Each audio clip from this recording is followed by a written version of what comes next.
Ruth chapter 2. Now Naomi had a relative on her husband's side, a man of standing and good reputation from the clan of Elimelech. His name was Boaz.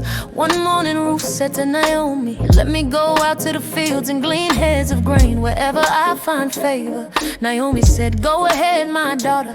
So Ruth went out and began to gather grain behind the harvesters. And as it happened, she found herself working in a field belonging to Boaz, a man from Elimelech's family. Just then Boaz arrived from Bethlehem and greeted the harvesters. "The Lord be with you." "The Lord bless you," they answered. Then Boaz asked the overseer of his harvesters, "Who does that young woman belong to?" The overseer replied, "She is the Moabite woman who came back with Naomi from Moab." She asked if she could gather the leftover grain behind the harvesters. "She's been working hard from morning until now, except for a short rest." So Boaz went over to Ruth and said, "Listen, my daughter, don't go and glean in another field. Stay here with mine. Watch where my men are harvesting and follow along after the women. I've told the men not to touch you, and whenever you're thirsty, go and drink from the jars they fill." Ruth bowed down to the ground and said, "Why have I found such favor in your eyes that you notice me, a foreigner?" Boaz replied, "I've been told all about what you've done for your mother-in-law since the death of your husband, how you left your father and mother and your homeland to live among a people you did not know before. May the Lord reward you for what you've done.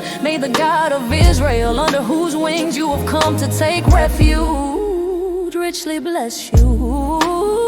Ruth said, "You've comforted me and spoken kindly to your servant, though I do not have the standing of one of your servants." At mealtime, Boaz called to her, "Come over here, have some bread and dip it in the vinegar." So she sat with the harvesters and he offered her roasted grain. She ate all she wanted and even had leftovers. When she got up to glean again, Boaz gave orders to his men, "Let her gather among the sheaves and don't stop her. Pull out some stalks from the bundles and leave them for her to pick up. Don't rebuke her." So Ruth gathered grain in the field until evening. Then she beat out what she had collected. It was about an ephah of barley. She carried it back to town and her mother-in-law saw how much she had gathered. Ruth also gave her the leftovers from her meal. Naomi asked, "Where did you glean today? Where did you work? Blessed be the man who took notice of you." Then Ruth told her mother-in-law about the one whose field she'd worked in. "The name of the man I work with today is Boaz," she said. Naomi smiled. "May he be blessed by the Lord, whose kindness has not forsaken the living or the dead. That man is a close relative of ours, one of our family redeemers." Then Ruth said, "He